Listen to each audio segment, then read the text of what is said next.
live streaming in multiple places on the web, and whether you're watching us on Facebook, YouTube, or some other place, you're going to be hearing us. This is the pre-show. Today is we have a great episode today. If you're a live streamer or an entrepreneur that you want to get started live streaming, you're going to want to get comfortable, listen to the beat, fall into the vibe, and get ready to hear from our amazing guest today, because we're going to be talking about how to build a community around live streaming. And this is a really important topic, because as you go live, you are going to be getting comments from people like live stream pros logging in right now, saying hello, and you want to get lots of comments. Comments cause your video to get out into the news feed.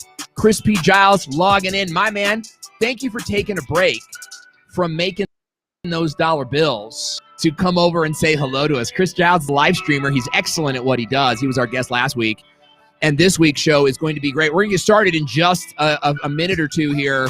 I want to give you guys time to log in and answer our question of the day.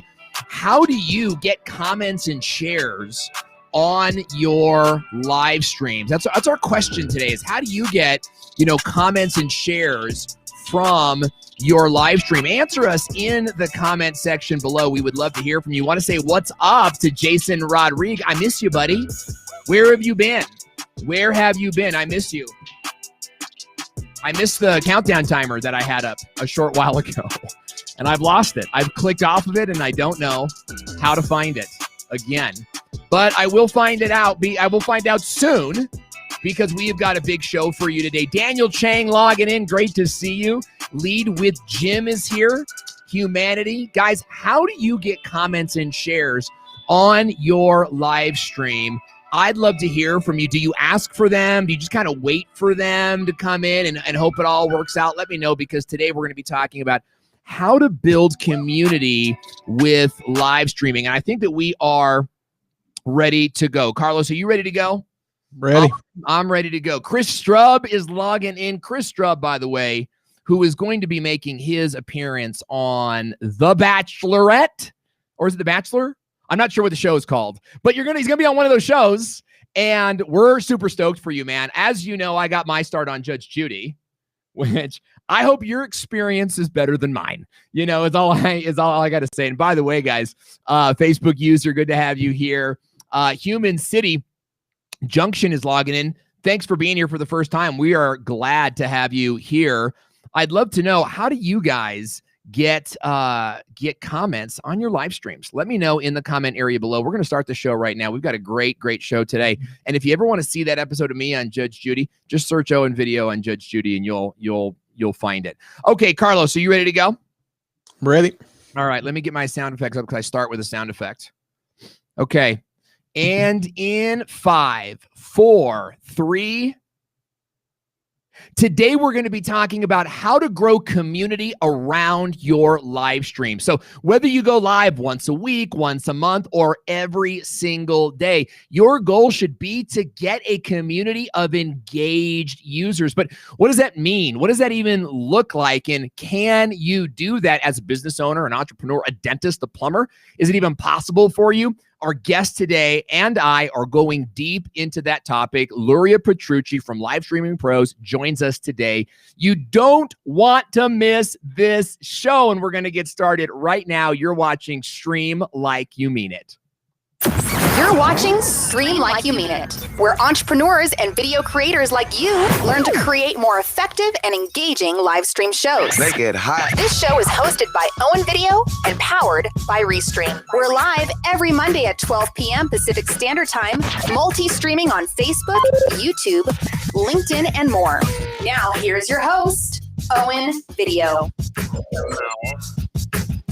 Hey, welcome to the show. I'm Owen Video, and you can give me 5 whoop. That's right. Type 5, the number 5, the emoji 5, some type of 5 into the chat area below. That is how we say hello on this show. And I want to welcome you, whether you're watching live or on the replay. And if you're watching on the replay, you may want to skip ahead a few minutes, because I'm going to take some time and say hello to our community over here at Stream Like You Mean It. They watch us everywhere on the web, on Facebook, YouTube, LinkedIn, and other places I've never even heard of before. Today, we're going to be talking about how to build community with live streaming, and we have a phenomenal guest. Luria Petrucci joins us today, but my question for you that I want to hear, I want to see you popping up.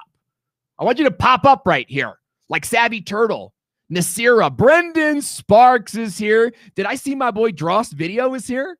Herman Drost? Dude, we were creeping your channel the other day because you're doing so well. We wanted to know what you were doing. In fact, on Monday, my team is going to be watching a few of your videos to learn how a true genius works. Good to have you here. Daniel Chang is saying, Cinco, good to have you here. We've got Jason Rodrigue, who is watching us live, making comments that are trying to make me laugh. Good. Hey, guys, first of all, Tom Nash, I see you. Air 5, well, thanks for being here, buddy. Look, you're a part of the fun here at our show is I want you to try to make me laugh, try to make me lose character in the comment section. It's a fun game we play. It's been going on for the past couple weeks here, and I love it. I have a lot of fun. But I want to know, how do you get comments and shares on your live stream? Do you ask for them? Maybe you don't get many. Tell me about it in the comment section below, because today is your opportunity to talk with our guest and myself about getting engagement on your show and what that means, what it even looks like to build engagement. And while you're answering in the chat area below, I want to give a big shout out to our incredible, magnificent, nay, superior technology sponsor over at Restream. With Restream, it's a live broadcasting software. You can go live on Amazon, YouTube, Facebook, LinkedIn, or Twitch all at the same time, or one at a time. Let me show you how it works. With Restream.io, you can broadcast your message on multiple social media platforms at the same time. And with the new Restream Studio, you can go live with custom branded graphics, a chat room that pulls all your conversations into one place, and many more features. So get started today on Facebook, LinkedIn, YouTube, and more. Just visit owenvideo.com/restream to get your free trial today. And let me tell you guys, it is more than a free trial. It's actually a free account, so it never goes away. You can just use the free account and have access to all sorts of cool features like lower thirds, right? Like name tags that you can kind of add into your video. You can even go live in Facebook groups. You can go live for webinars and on Zoom to make your Zoom calls look even more professional. You get the widest possible audience, and you can close more sales when you use a technology like this. So go to epiclivevideo.com. That's epiclivevideo.com and get your Restream version. Awesome software today. Okay, our guest today is Luria Petrucci, and she has been live streaming since 2007. I think the only person live streaming as long.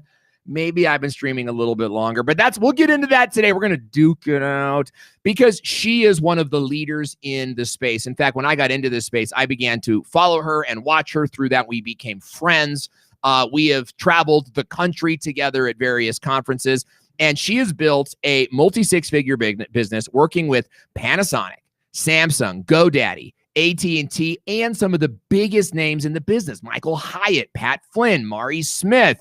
She's very successful at live streaming. She's grown a huge channel. She's got an amazing course. She's a good friend. Ladies and gentlemen, give it up for Luria Petrucci. Luria, welcome to the show. I'm so happy to be here. It's been a while since we were on camera together, like last week or so. Like a whole week, like 9 whole days. I love it. I love it. So, I kind of did the intro for you. So, but tell us a little bit about what your day-to-day live streaming business looks like. Because for you, this is your business. This is what you do. I've been full-time videoing and video creation and streaming since 2005. And yeah, I help people, entrepreneurs, creators on YouTube. I help you create professional live video for that instant credibility, set up the tech, get good backgrounds, be on camera, but also really focus on being uniquely you, where your personality is the star, right? It's like we're bringing that personality out, and I love helping people uncover their hidden magic. So that's, I do courses and live streams on a regular, like 4 days a week at the moment. So yeah, I love helping people produce better streams that get them results, the results that they desire. Totally. I love that you said that, because, you know, I think that that's where my heart is too. A lot of what we do professionally overlaps. And, you know, I want you guys to sort of like take a look here that I guess in the old world, you would call us competitors. Maybe. Yeah, I hate that word. That's such stupid word. In the new world, we're like colleagues, you know what I mean? And it's like, you kind of she'll write me and she'll be like, oh, what are you doing that's working? And I'll write her and say, what are you doing that's working? And we talk. Even just before this stream, I said, hey, remind me, I have a tip for you on the countdown timer thing that you're trying, right? It was I want to help you succeed on whatever you're doing, and you the same for me, and collaboration, not competition, and right? I'm only doing countdown timers because of our show. So Luria had me on her show, and we sort of like dueled it out over countdown, because I don't really like countdown timers. But I'm using one now. I'm using it in a different way, though, and I learned that from Luria's show. And so, you know, we do a lot of the same things. And like you, I'm very interested not just in someone going live, but actually creating a show and having showmanship or show personship, if you're that's better for you. Whatever it is. Yeah, exactly. You know, like we want to see like good shows coming out. And oftentimes the result of a good show is to have tons of community, right? A big community around your show. And that's what I wanted to talk to you today about, because we have an amazing community. Livestream Labs is here. Victor is here. Jim Richardson is here. Brendan Sparks and Calico is here. Mandy Jo Reindage, the walking coach extraordinaire, is here. We have a great community here. And, you know, you have a great community on your show. You got massive comments really, really quick. So I wanted to talk about building community, because that's hard for us, a lot of us to do. If you in the audience, you have questions today about how to build an audience, how to build community, then ask your questions in the comment section below, and we'll get to them as we see them. So, Luria, talk to me. What even is community? Is it different than audience? Is it different than fans? Is it the same thing? Talk to us about like what is community in the first place? That's a great question, because a lot of people use audience and community in the same way. But to me, you have an audience, which is your overarching audience. But the community, when we talk about community, to me, that means engaged people, right? So you might have on YouTube or Facebook people who watch you and never comment, never engage in any sort of way. That's an audience. And those people are valuable in and of themselves. But the more community you can create out of that audience, that's where you're going to get bigger and better results. You're going to be able to, you know, any sponsorships that you have, you're going to have better results there. You're going to be able to charge more because you have an engaged audience. So basically, audience is kind of top level. Community is underneath that, because that's where the core of everything happens. Yeah, fantastic. And I want to kind of dig into that. Some of the audience is saying that you're a little quiet. Maybe we can you can crank up, or I can crank you up. We'll see what Carlos can do. Jason Rodriguez is trying to make me laugh in the comment section below. I really feel like that joke, I don't care. You know, Jason Rodriguez, look, for Jason Rodriguez, the standard is so high because he's like one of the funniest people I know. We got the plumbing sales coach in here who is, is that better with my audio? Oh, you sound better than me. You were already with me. Okay. Yeah. How do you guys think? Give me a thumbs up. How good does she sound now? So let's talk more about community then. What does community look like compared to audience, which audience is kind of passive, right? What does community look like? What are some of the things that say I have an active, vibrant community? Community, the gold standard of what you're trying to achieve with community is that people show up before you go live, like they were today, like they do every stream of mine. without you actually going live. They're in there early. Community looks like conversation between different audience members, where you're left out of it. They're talking to each other. Community looks like you never having to ask for the engagement. That's how it starts, but you still want to, but you don't have to ask, right? So that's what community looks like, is there's active conversation going in response to your content or the things that you're saying or doing, but also between each other. When that happens, I know I've built a community. Yeah, okay. So how do you build that community? And how many of you guys have that? How many of you that are streaming today? How many of you guys streaming today have an audience show up before you go live? And how many of you guys are getting like active comments all along the way? Let us know in the comment section below. We'd love to hear from you on that. So while that's happening, talk to us about, the big secret then. It's like, how do you build community? So actually, I want to call out Brendan Sparks for hitting the nail on the head before we even got started with this topic. And Brendan said that he treats everybody like a person, like another human being as opposed to a number. And that's where it has to start. If you don't do that, you will never build community. And if you don't like people, guess what? I want you to stop watching this video. Sorry, Owen, I'm turning people away from your video, but I want you to stop watching and just give up on the idea of live, because live is not going to be right for you. Building nice sound effect. True. Yeah. True. Building a community is never going to happen if you don't like people. So treat them as a human being first and foremost. Yeah. Get to know them as another human being. Ask them questions about themselves, not for the purpose of getting comments, but truly to understand who they are. Mm-hmm. Yeah, that's good. Now, okay, so let's go with that. What might that look like in a live stream? Like, are you saying, you already said showing up early, but what about like asking for comment? We have a question of the day, and we want to like give people sort of the social lubricant to get started talking, because I'll tell you, we have some great folks in the community. They always start conversations, but what if they're not here for 10 minutes? What if they don't get here till half hour in? What if they're sick today? Totally. So one of the things we do is we ask questions. We have a question of the day. What are some of the things you do and you coach others to do so that they can get more engagement in these live stream shows? So let's talk about that question of the day. Question of the day is very important. That's something that you definitely want to put into your content, into your show flow, or as you call it, run of show, right? Yeah. So the important thing to know about that question of the day is there are different types of questions. What we're looking for is an easy win for you and the audience member, meaning you're going to focus on closed-ended questions. Yes, no. Multiple choice. Do you like X, Y, Z? Yeah. Or do you want A or B, right? So closed-ended questions that don't have people thinking too much. Yeah.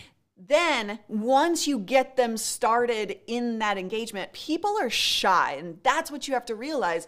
They're not just going to show up and comment. Lurkers are a big deal, right? A big thing, because you have to earn their trust before they will actually start to engage with you. So when you get them to actually take that first step over the line with a closed-ended, easy win question, then you can start open-ended questions that respond or that require a bit more in-depth response. Between algorithmically speaking, we want comments that are more than 5 words on Facebook. Okay. But you also got to start with the easy stuff, right? So you have to balance those things. Does Facebook penalize you for just getting the yes or the no? Like, I always do the type 5 in the comment section below, and usually we get a whole bunch of people giving me high fives in the comment section. Does Facebook or YouTube penalize you for shorter comments? Do they reward you less, or they only reward big comments? Like, do you know how that works? My understanding of that specific piece of the algorithm is that they reward you less. Like, you still get rewarded for comments and engagement, but if they see only like one word or one letter, comments, then it's not going to have as much weight as those longer comments. Yeah. So, like, what about the distraction caused by comments, right? Like, are you asking these questions and then responding back to them? Or is it kind of like, and how do you do that? Like, how do you balance the, if I don't respond to this, am I hurting their feelings? Am I ignoring them? Because sometimes they come in so fast, you just can't acknowledge everybody. So how do you manage that influx of comments coming in? Let me get to that real quick. I want to finish answering your other question because you asked a very important question of like, how do we get them to take those next steps and how do we actually practically speak to people and get to know them, right? So it's not just about the open-ended questions. One thing that I do is I actually ask people to type new. So the first time that they show up, I say, if you're new around here, please type new in the comments. I would love, love, love to meet you. That's great. And that triggers that first step over the line, right? But then it also allows me to follow up with them and ask them something about themselves. Where are you watching from? Do you stream yet or not? Yeah. What's your content about? So following up with that stuff allows you to actually have that conversation. And when they're new is the perfect time to have that. And then you try and remember it next time, right? If they do show up a second time, you celebrate the fact that they showed up a second time. Yeah. Oh my gosh, Brendan, thank you so much for showing up the second time, right? I remember you were on the other day. Okay, so going into your other question, sorry, remind me what was that? I don't remember, but oh, come on, it was a good one. If you're new, then type new in the comments section right now, just like Victor did. And by the way, Victor is cracking me up in the comment section, so good job there, buddy. And we also have someone new. Human City Junction is new. Jim Richardson is new. And Carlos, you're not new. Carlos, you're not getting any prizes. There's no prizes here, Carlos. My good friend over at Livestream Labs is commenting on my liquid choice. It's 10 o'clock in the morning. But good to have you here, buddy. Good to have you here. If you guys have questions for Luria or for myself regarding live streaming, community, YouTube, or the Restream software, then please ask in the comment section. We already have a few questions, and we're going to get to them in a second. Anthony Mistretta, good to see you. Krister Bovin, glad you're here. And Paul Burke, just to name a few. Okay, so the question was, how do you manage the social sort of aspect of getting comments, right? So a bunch of people answer. You don't have time to answer them all, but then you feel like, oh, am I being rude if I'm not answering this person? Or, oh my gosh, if I don't answer this person, they're going to text me, whatever the case might be. Like, how do you sort of manage the influx of comments with the community side, not hurting feelings, making sure everyone gets heard, that sort of thing? You have to play a bit of a balance. First of all, when you're just starting out, if you don't have an existing audience yet, this is going to be a ramp up process to even get to the point that you can't answer all of the questions. So don't worry about it when you don't have an audience yet, because you'll be able to tackle all of the people in that. We're not tackling people. You're going to be able to tackle all of the people. Tackle the people, all the questions. Once you get to the point where it is kind of overwhelming to answer everything, like we're not able to answer all of these questions coming through right now or comments, but by that time you will have already had an engaged audience that know that you appreciate them, right? Because you've already been talking to them. And so then you can start to balance, focus on newer people, focus on calling out your oldies but goodies, definitely, but they'll understand that they're not that you're not, and they'll celebrate the fact that you can't even get to all of the questions. So that's cool. Yeah. And just I always just look for people that need some attention. Think about it in a crowded room. If you're the host at a party, what do? You kind of go from person to person and make sure that everybody feels welcome, that they're here and that they've been seen and heard, right? But you don't stay on one person too long. So think about it as a host of a party in person, and you'll kind of get the feeling for how you need to approach that situation. Does that help? Yeah, that's really good. I think that's really good life advice, to never stay on one person for too long. Yeah. Oh. You gotta find a better. I think there's a better probably. You got me. No, it's good. It's a good joke. It's a good joke, everybody. Hey, we just had really an interesting comment kind of come in. I know it's embarrassing. You're just embarrassing. Did it disappear? Let me see. No, here it is from Caleb McCool. Is saying, most of my comments are to talk with the rest of the audience. Mm-hmm. I love that. You and I are both friends with Nick Nimmin, and occasionally we will log into his live stream show. But even if I'm not on his show, the comments are a great place to just go hang out with people. Like if I'm out with the kids or whatever, I might go into the comments. Is that a good strategy to kind of, is that you want commenters talking together, and how do you stimulate that in your live stream shows? Yeah, so you definitely want people talking to each other. That makes it a little bit more overwhelming for you, but it's the true goal of a community. Yeah. And the way I do that is I celebrate it. When somebody does say something or help somebody else out by answering their question before I'm able to get to it, I say, hey, Nick, thank you so much for helping out Human City. That was really awesome of you.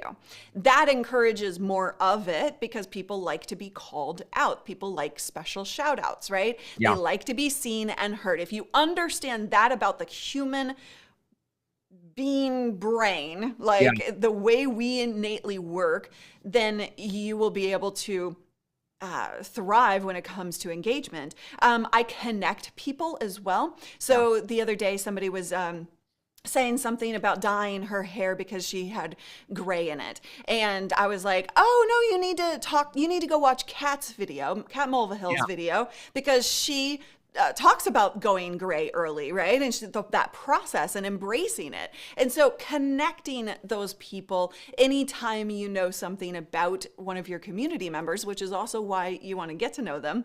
And I'm not saying that you're going to know every single person's content or every single person's details. That's impossible once you get a large audience.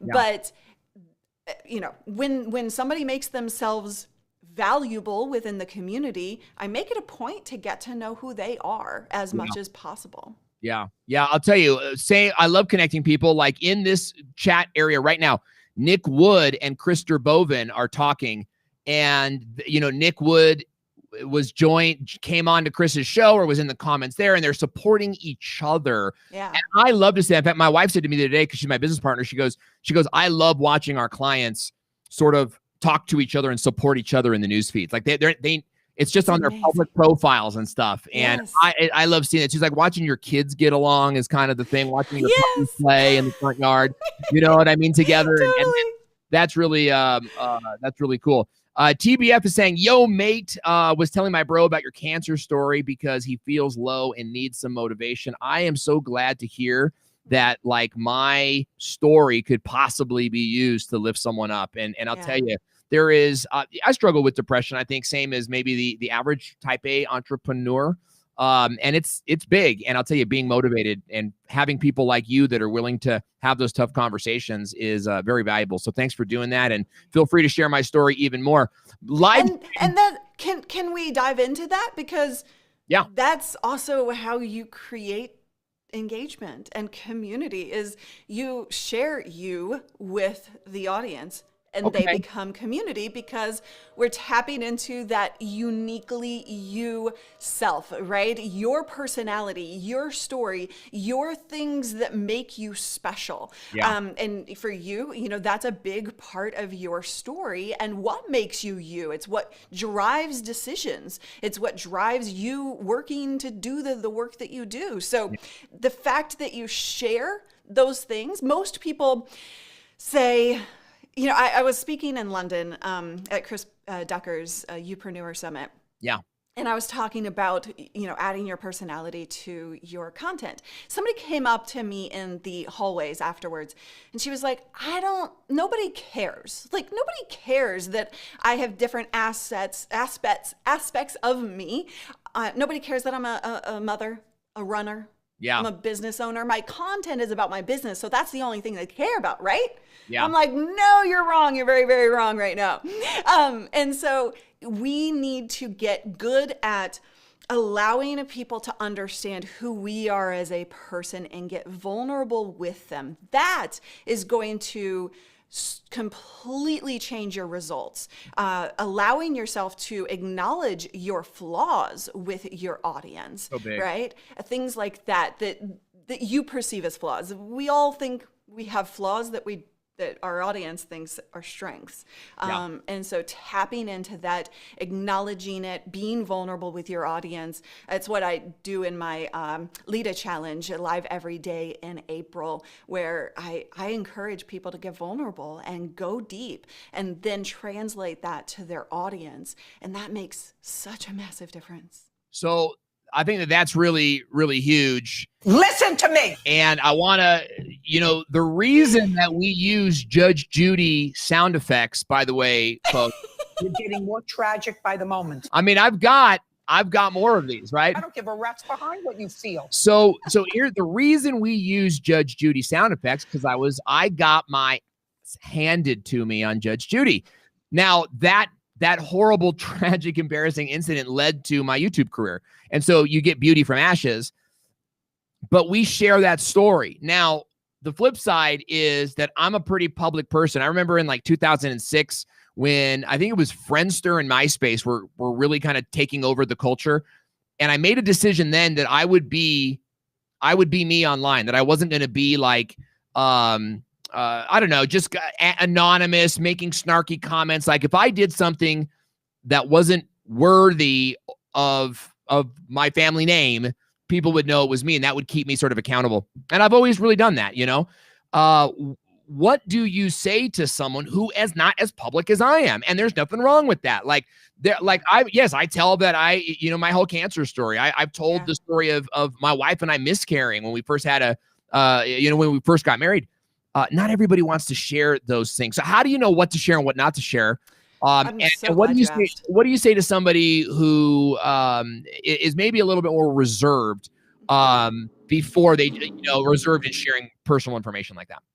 I love that you asked this question, and it's such an important piece for people because, they watch you or me and we're like, yeah, all the things. Yeah, totally. Right? And we're comfortable doing that because we've been online personalities for so very long. That's fine for us. If you have certain things that are your boundary lines, it is 100% okay. I give you permission right here and now to have boundaries. I have boundaries myself, even though I share a lot. There are certain things that I don't share. I'll give you a perfect example. I was going through a divorce online, publicly. My whole audience knew about it, right? Yeah. So it was way back in the day. And this was before YouTube was a big thing and the community was much, much smaller. Yeah. Everybody wanted to know all of the details of the divorce. And guess what? I am not a drama person. I stay away from drama at all costs because it is not valuable to my audience. It doesn't provide them with any value whatsoever, except to feed the paparazzi frenzy, right? Yeah. And so... And you know who you are, Karen. You know who you are. And so the fact that I have that boundary line, and people know it, and I chose to, instead of diving into all of the details and the questions, I wanted my audience to not feel like I was treating them as an outsider. So what I did instead was I said, you guys know I'm going through a rough time right now. It sucks, but here's what I'm going to do for you. Here's the behind the scenes tour of this new studio that I'm moving to. Here's how I'm going to improve my content going forward, right? Things like that. So you can have boundary lines, It's totally fine. Just don't make your audience maybe feel like they're an outsider. And another great example I love to give is, let's say your partner doesn't want to be talked about. There are lots of streamers who like my students, who have partners that just don't want to be in the public eye with them. Yeah. And that's totally acceptable. So what you can do instead is make a joke out of it, right? Not out of them, but let's say if you post a picture, you put a smiley face, like a cartoon emoji or something in front of their face. Like they become this person, this character within your story, but nobody knows anything about them or their details. So that's a great way to do things where you have a boundary line, but you also want to make an inside joke out of it, an audience trigger. That's really good. And we had a question about inside jokes, and I want to go to that right now if we can. The question came from Calico, who is asking, are inside jokes with your community a good idea, or does it risk excluding new members? So I'd love to hear your thoughts on inside jokes, Luria. That's a great question. And yes, inside jokes, AKA audience triggers, are necessary for your community engagement.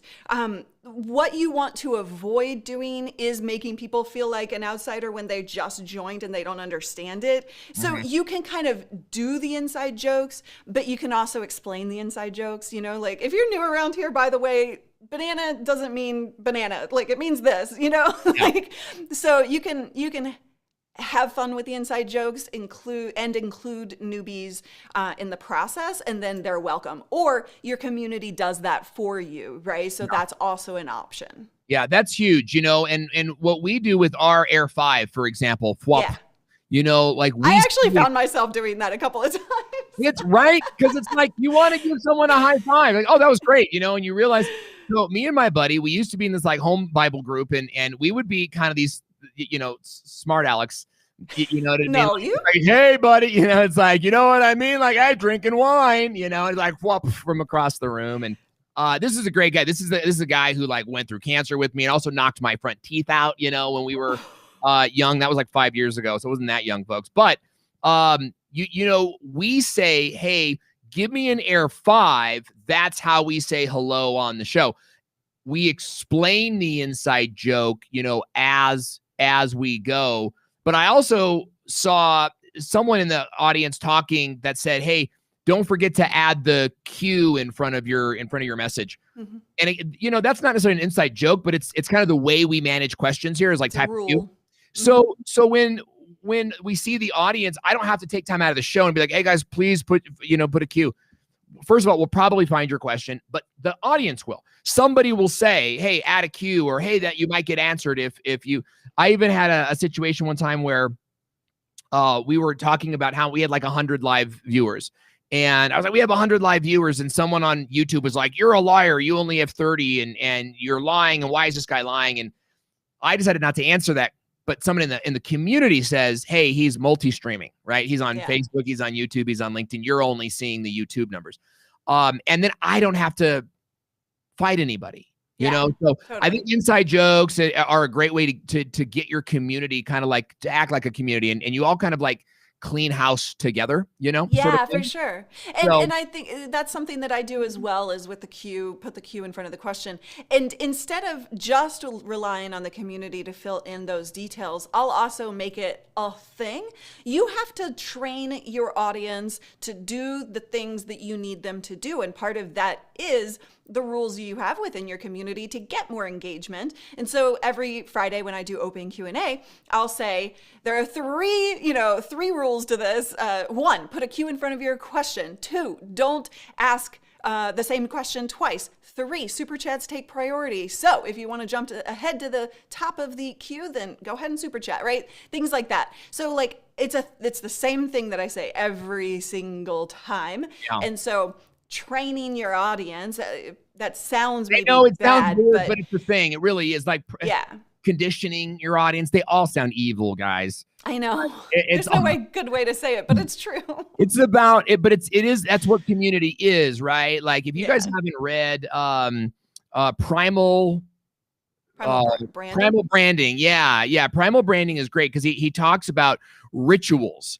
And rituals are key. Like rituals are how communities have survived for millennia, right?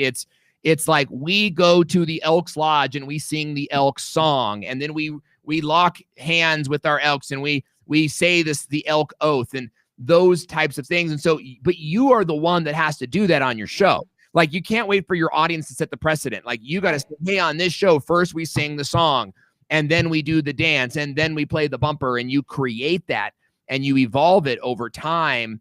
And that's people come to this show and they know to do it. Like I get high fives in the comments before we even go live. Yeah.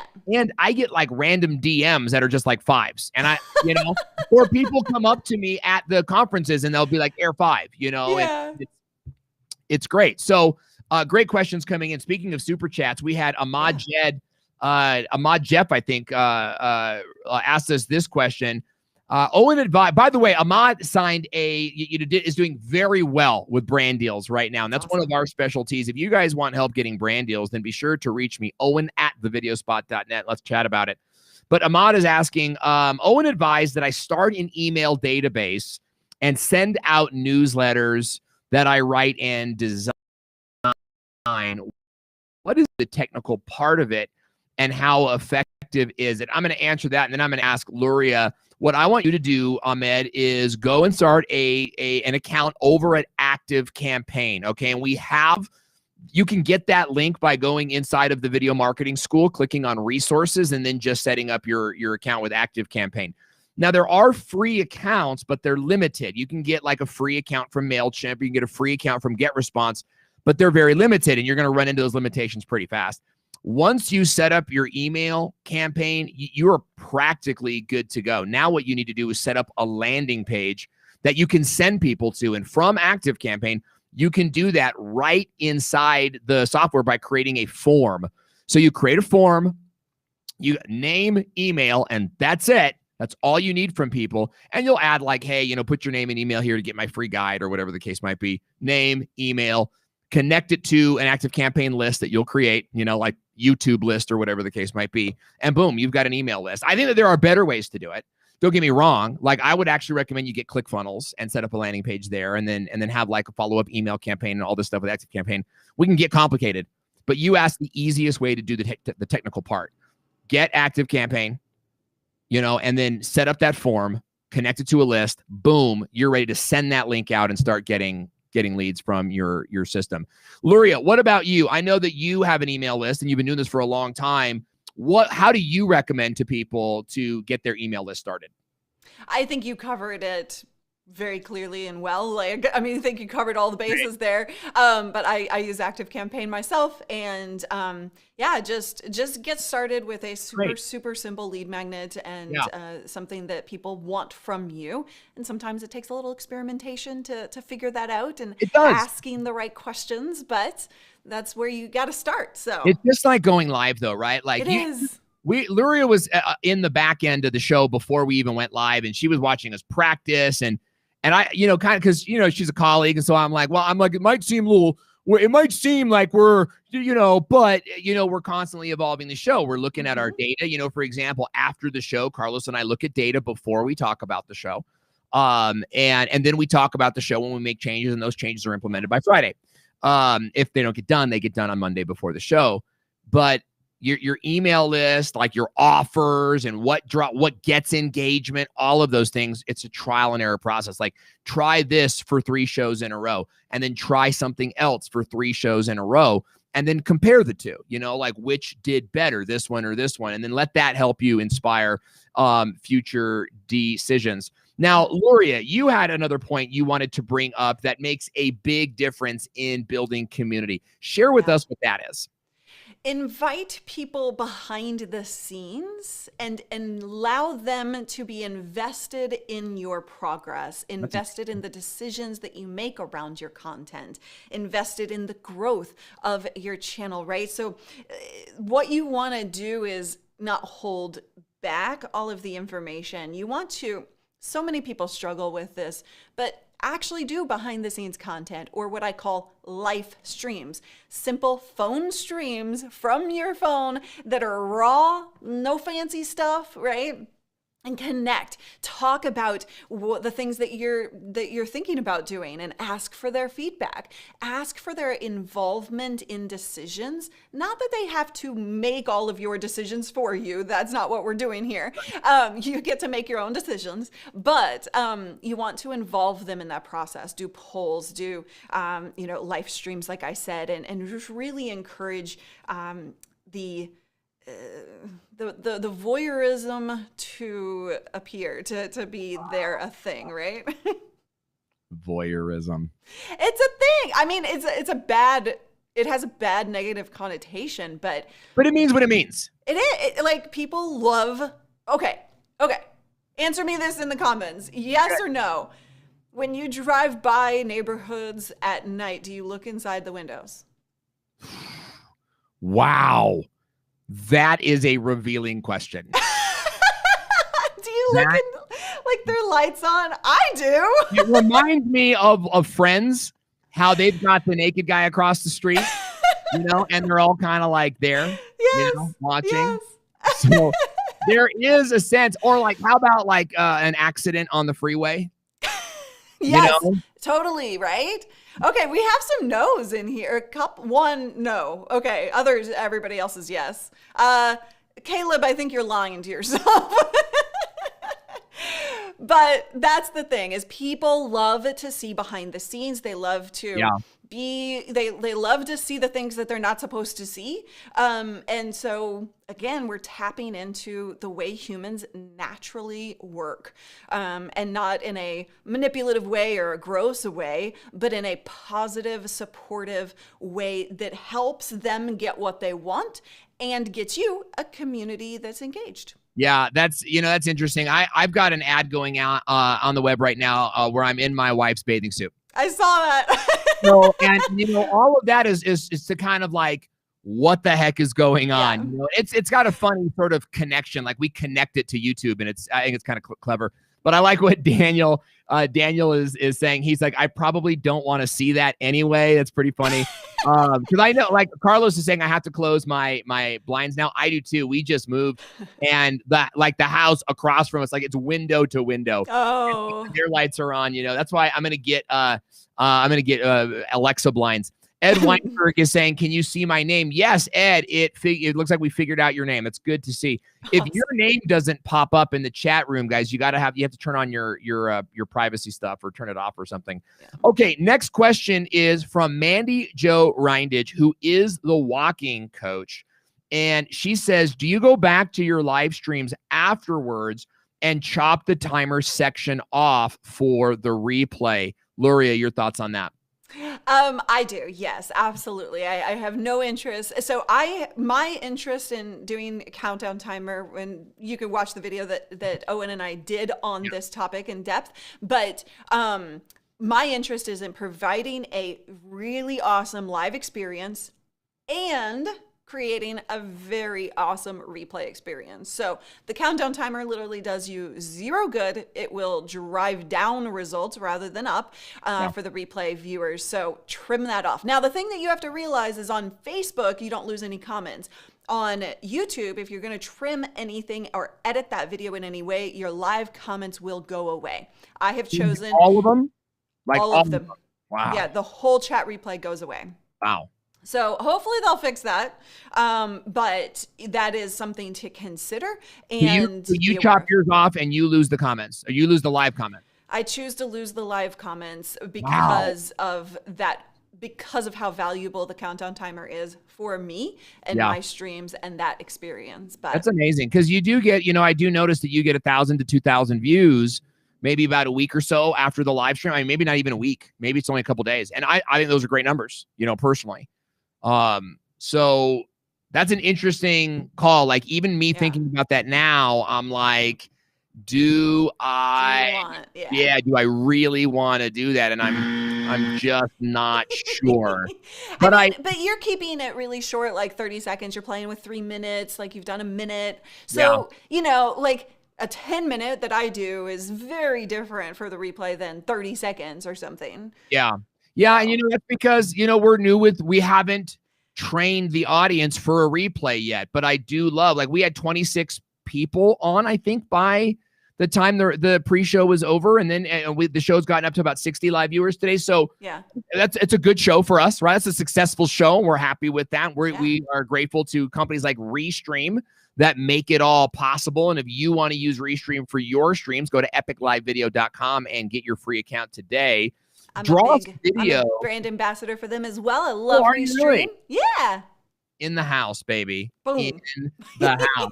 So we got a good question from YouTuber extraordinaire, a guy named Herman Dross. He's excellent, everybody. He says, how do you tailor your live stream? How do you tailor your lives for replay traffic from search or suggested, as well as to grow community? And I think that the heart of his answer here is like, how do you do it all in one video, right? Because it's like you're making a video, but it's like you want to get found in search, you want to get found in suggested, which is very hard to do with live streams, and you want to get found, you want to grow community. So how do you balance all that? Intention is the name of the game, right? So what is the intention of each and every piece of content you put out, whether it's live, and what is the intention after the fact? So I have different show flows, or what Owen calls run of show. Run a show. I prefer show flow just because that's what we want out of it. We want a flow that like a smooth show. And it rhymes. It does. I like it. Anyway, but I have different intentions and different show flows for what that intention is on the replay, right? So if you think about your intention, then you're starting out with the first piece of the puzzle, an acronym, PIECE. P, are you playing? Like, are you actually playing a trivia game, or are you playing games or something? Or are you there to inspire? Or are you there to educate? Are you there to entertain? Or, sorry, I can't spell. Are you there for community, or are you there to entertain? I was thinking Reese's Pieces. That's all. That's where my brain's been. No, I would take some of those if you have some on you. Yummy. Favorite piece of candy right there. Well, Reese's Cups or Reese's Pieces. Oh, I can't decide. I bet it's the Reese's family. Those bars that are like Reese's peanut butter cups, but then they have Reese's Pieces inside of them. Ew, I stayed away from those. That doesn't sound good. One of those per year is amazing. Like, it's a lot. It's a lot. I can't imagine. It's one. It's like the whole family will share it because it's pure cancer. But it's delicious. It is delicious. Okay. So we've got side note, before I go into that, side note, this is the kind of stuff that gets engagement, guys. Please, please, please be aware that you don't want to stay away from any and all personal topics like a favorite piece of candy, because guaranteed that will get more comments than anything else. Right? That's what you got to do. And you build that in, you weave it into your primary value. I made a video about my daughter. She asked me, because we're big on TikTok. If you guys didn't know, we have a whole comedy channel on TikTok called Owen Video. Go check it out. And my daughter goes, Dad, what can I be when I grow up? And I'm like, sweetie, you can be whatever you want to be. And she's like, good, because I want to be a pole dancer.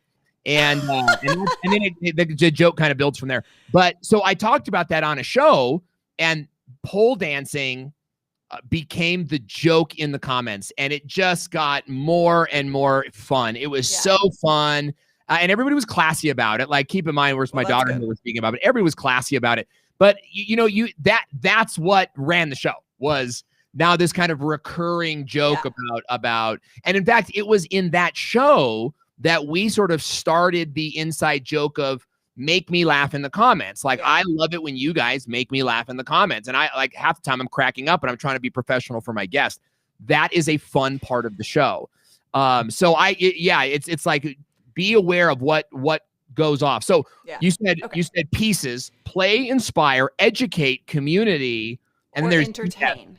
Entertain. Okay. So my point being, is you know what kind of content you're doing, right? It starts there. And you know the intention of whether you're trying to have replay value or not. For instance, community. If your primary value of that piece of content is community, engagement, and connection, like an open Q&A or something like that, that doesn't necessarily have a lot of replay value in and of itself, Yes. where you're going to have more fun and be more relaxed. You're going to put Calico on the green screen in front of me hitting a piñata. Like, we do fun stuff like that, Yeah, right? yeah, I saw. Yeah, got it. Yeah. And so, like, if you're gonna be focused more on community, then your replay value isn't there. So don't try to make it there. But if you're training, if you're doing education, then you think about the show flow in a way that you can chop that up for the replay value. Yeah, we do that. Like, I'm taking copious notes here, guys, in my iPad, if I can get it in the screen here. And I've got, all I really have here is like Looks blank to me. Oh, and yeah, I know, it's like a big blur on the screen. Copious notes. I got nothing. Professional live streamer here. So I have like 150 at 115 active vibrant community, 119 how to get something, 124 managing comments, and what that response refers to is like at 1:24 p.m. my time. So I know that it's 24 minutes into the live stream is where that happened. Why do we do that? So that we can repurpose this into square videos that will go on to Facebook and Instagram and even into our courses sometimes, where it's just the questions. And so when you guys ask a question, it's very likely that your question will be found on social media.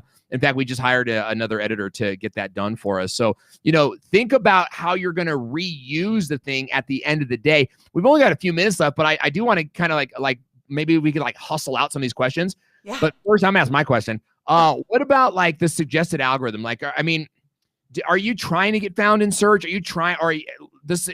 Sometimes and sometimes not. Okay. So I choose each piece of content based on whether I want to build that community engagement or whether I want to be found in search results. And so Daniel on the team, he does a lot of work on the YouTube research side with keywords and everything. And so he is making it, he tells me what keywords that I need to speak out in the video. That's very, very important to realize that when you are trying to get in search results, they're listening to you as well as what you put in the title and the description. So use your keywords right up front in that video with your teaser. We do that with pre-recorded stuff as well. We make sure that we have that in there. Human City Junction is asking, can you use Restream without the chat on the screen? Yeah. You absolutely can. We do it because we like it. And because we think that it gives the show a different kind of look. My whole like MO, right? Modus operandi is to be different. Even if it's not always good, it's like, just be different anyway. Yeah. And then we find out what amount of different works and we duplicate that. One thing to note on chat on stream, it can actually help engagement, right? It can actually help get people be like, oh, well, I want to be on stream. If you don't have a very, positive audience and well-behaved audience, that can actually get you into trouble. So make sure that you're aware of how your audience is going to react to that kind of thing. And you may need to test and remove if they're going to try and say things that shouldn't be said on stream just to get it up there. And, this is part of why I love Restream is because I'm looking at a chat management area here and I can choose what to show and what to take off the screen. I can also, block the user, put a timeout on, put the user in a timeout, and I can block them from all my streams in general. I can also reply to them. So like in one software, because we're live on, I think, LinkedIn, in multiple Facebook groups, and on YouTube right now, and from 2 different YouTube pages, I can do so much in the comments from one easy to use interface. And that's all part of the free version over at epiclivevideo.com. We had another question come in, but we had a lot of comments come in as well, so I'm like lost. The comments about pole dancing continued for a long time after we stopped talking about it. I just want to point that out. So, and that's I think just sort of like proof there. The question was, do you go back and watch your live streams to read all the comments you miss? At times I do. I also have a team, and they know what to share with me, and like, you know what I mean? So like, if there's something that they feel like I need to know, then I kind of rely on the team. But when you're a solo streamer, abso-freaking-lutely, yes, in the early days, I did it. Let me Mhm. tell you, I did it in the early days every single time, no matter what. It was a discipline, guys. Exactly. Video Yes. and YouTube is a discipline. And, I think that it's great to see some streamers that, kind of like they put no effort and they blow up. That's great for them. It's not going to be most of us. For most of us, Right. it's the discipline. And so Yes. I used to go into the comments right after the stream. Now I tend to go in, it's like you, I have a team that does it now, but in the beginning I did it right after the stream, or I would take, a half-hour walk. I think mental health is like a primary thing here. Take a walk, detox, come back, energized, and then answer them. It doesn't matter Yes. if it takes you a couple hours to get back to them. Like, they'll understand. Plus, it brings them back into the stream, right? Mhm. And that if they're reading a comment for more than 3 seconds, that's a view. So you could double your views that way. Totally. And never in the conversation. So if you are Good. So if you have comments coming on a uploaded video or a live video and you're going back to respond to things that you didn't, or it's a new video, if somebody says, a lot of people will say like, great video. And we say as creators, what? I would be like, hey, thanks. What did you love most about it? What was your favorite part? You ruined it. I did. I hate it. I noticed. Here's another thing. Always ask a question you know the answer to. Like that is one of my prime. Anyway, I was like, crap. She asked me a question. I'm gonna. You were supposed to say, I would say thanks. But yes. I thought you were going with never end the conversation. Well, yes. Okay. My thing didn't work on you. That's fine. It's good. But yeah, exactly what you just said. Like, thanks. What was your biggest takeaway? Yeah. What did you like about it? Ask, because that also tells them you care about them as a person, Totally. not a number, right? And so we keep call that it going. playing tennis at the company. So like Carmen call it will what? ask me, we call it playing tennis. Oh yeah. So Carmen will ask me, or like say, hey, did you get this comment? I'll say, go play tennis with them, or like, what do I say to this? I say, play tennis. And it just means get the ball back. It means like, great. What are you up to? What do you live stream about? And just keep the conversation going. Wait until there's this natural close. But half the time we're ending, like you say, thank you. So I get what you're asking now. What is the average live streamer say? Thanks! ! No. You go, thank you so much. What about you? You throw it right back to them is the thing. That's really good. Okay, Krister Bovin is asking a question. She's saying, I'm afraid to go live in a Facebook group. She's mentioned this a few times. She goes, I'm afraid to go live in a Facebook group where I'm a volunteer because they can sometimes be very ugly or impolite in the comment section. What can I do about that? That's a good question. What do you think? So I had to tell my, DoorDash just delivered food. I thought they were going to be like 15 minutes later. I thought I heard that, yeah. So I just want to make sure I fully understand the question. Basically, they're afraid to say things because of trolls? Yeah. Okay. So trolls. You can deal with trolls in a variety of different ways. If you you can either troll them back or try and get them onto your side. But most of the time, you've got to learn to get a thick skin. Trolls are a thing, and they will always be a thing. And so some of them are funny trolls, the couch trolls, if you know them. Yeah. Keyboard trolls. Yeah. Or some of them are the mean trolls that it sounds like you're talking about.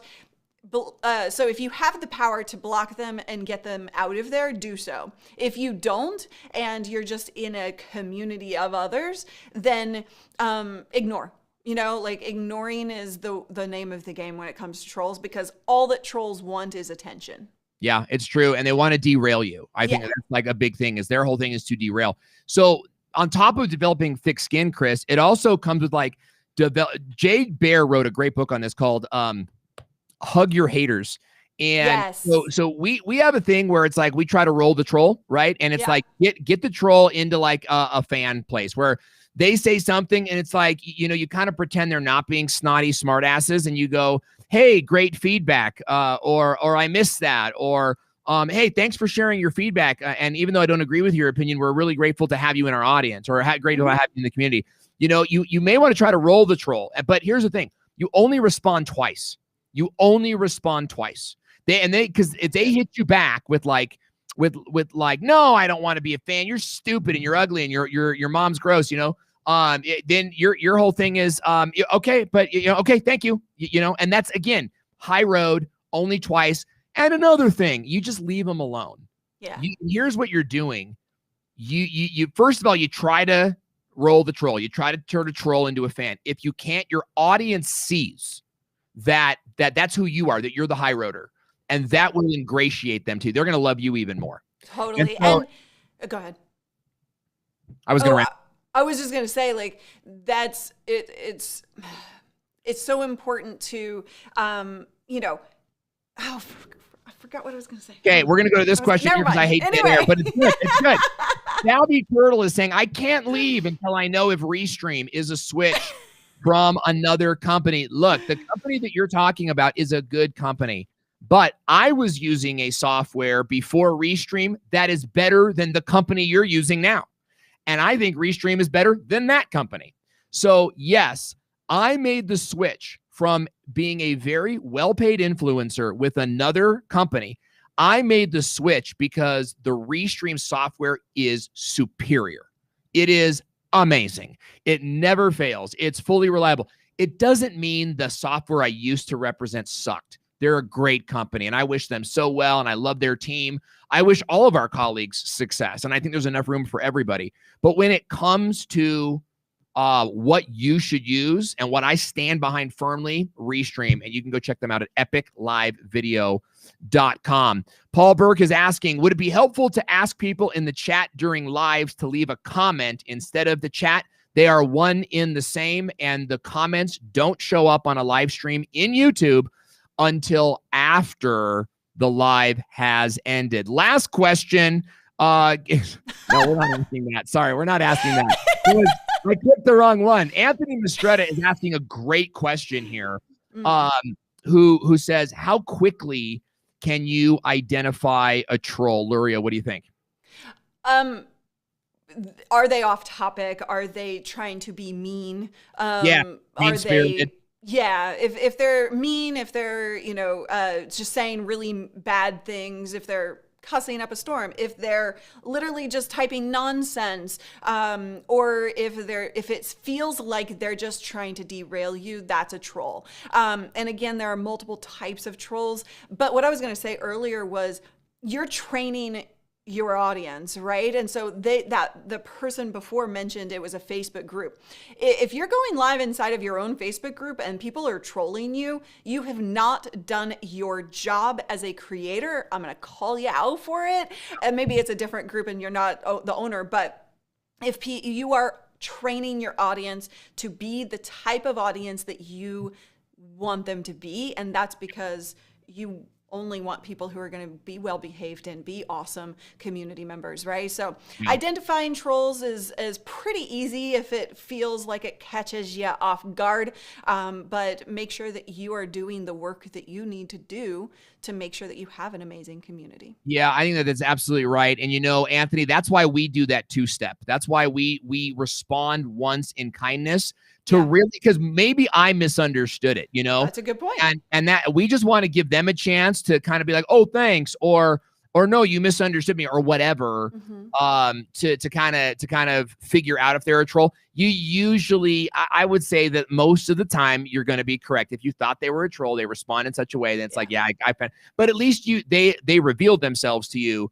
And you're not making a judgment on somebody who could have been your biggest fan and supporter. I love this comment right here, and it's so we have to accept that there is some constructive criticism in some comments from trolls, and not everything. You ask yourself, is there something to this, or is it just a waste of my time? And you have to be honest with yourself. But when people are kind of attacking you, I will always say to my audience, whether live or in comments, hey, you've walked into my home. I'm a human being just like you are. So I invite constructive criticism. In fact, I love it. Yeah. And it helps me grow. But what you cannot do and what you are not allowed to do in my community is treat me like crap. Right? So you disrespect or anybody Yeah. else. You're not going to treat my Exactly. audience, my community like that either. Exactly. Yeah. I think it's really good. And, I got a troll comment on my YouTube channel the other day, and it really bothered me. But I had to ask myself, is there truth in this? Yeah. And it was a really hard thing to do because you take it so personal because your life goes into these videos, Sure. and we hired a thumbnail design company because of that troll. And I responded back and that person trolled again. So yes, they were a troll, but it did cause me to go, you know what? I am going to step up my thumbnail game. And we're really glad we did.